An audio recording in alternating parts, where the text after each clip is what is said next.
A 25-year-old young, beautiful, talented, educated, independent girl wakes up a fine morning with a fear of her life. She's lost in life.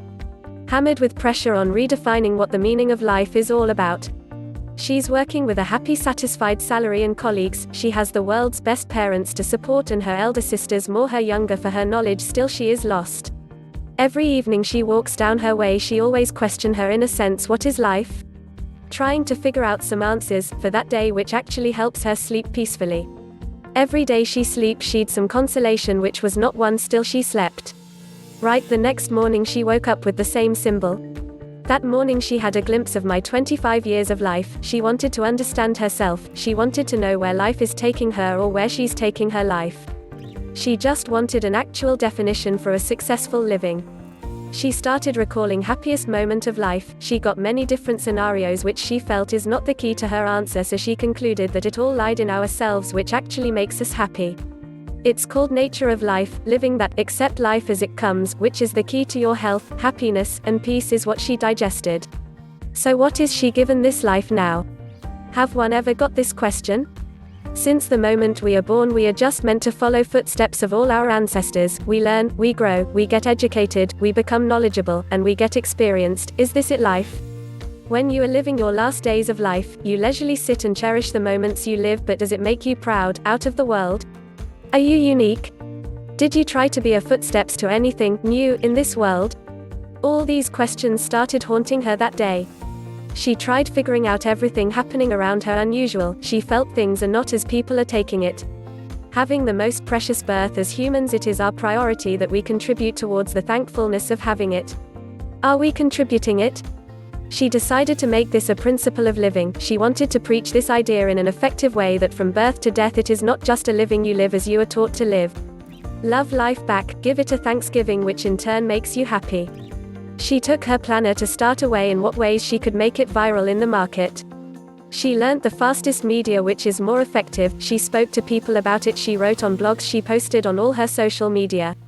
People saw the post, they replied to it, people appreciated the same, people said it's right, people wrote that it's been implanted in art of living in many a preachers, still she had no satisfaction on the changes she strived to make. On all this base of her effort, one fine day a man approaches her with a bouquet of white orchids expecting at her office door to meet her inquisitively. Shocked and surprised girl walks down to the person with her awful smile. There lies a small tag which said, "Thanks for a life definer." Seeing the same, girl was eager to know how did she contribute in changing him his life, starts her conversation, unfortunately he had a complete bag of sign language board which answered her question.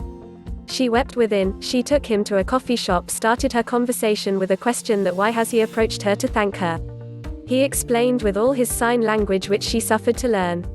She tried convincing him to write on a paper which couldn't happen. End of the day she left him with a smile and gave her contact number for any kind of support. All night the incident kept her awake. She took her laptop with much more thought of helping people improving life they live.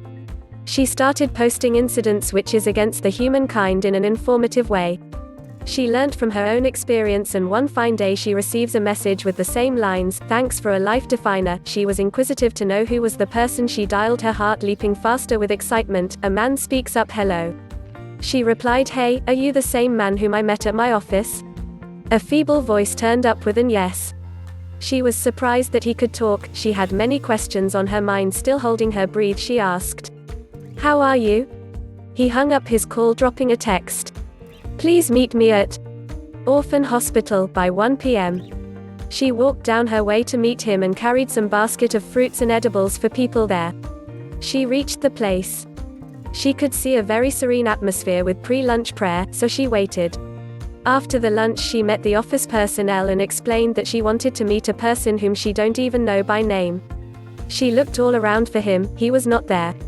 Slightly disappointed, unknown answers in her mind, she walked off the place giving those edibles to all present there. She tried understanding why was she sent to an orphanage which was serene. She received a small leaflet before coming out about the origin of the hospital and their views, which was as normal as other orphan hospital. Finally a small column was printed which said all her views and thoughts, her intentions in more descriptive way, her effort at a single shot, written down the same tagline, "Thanks for a life definer." She dialed the person and asked what did all this say, why was the day planned and how did it relate her. He just conveyed that, "You redefined my life, your thoughts and effort in making world understand the value of humankind inspired him to serve orphans who are at the verge of death."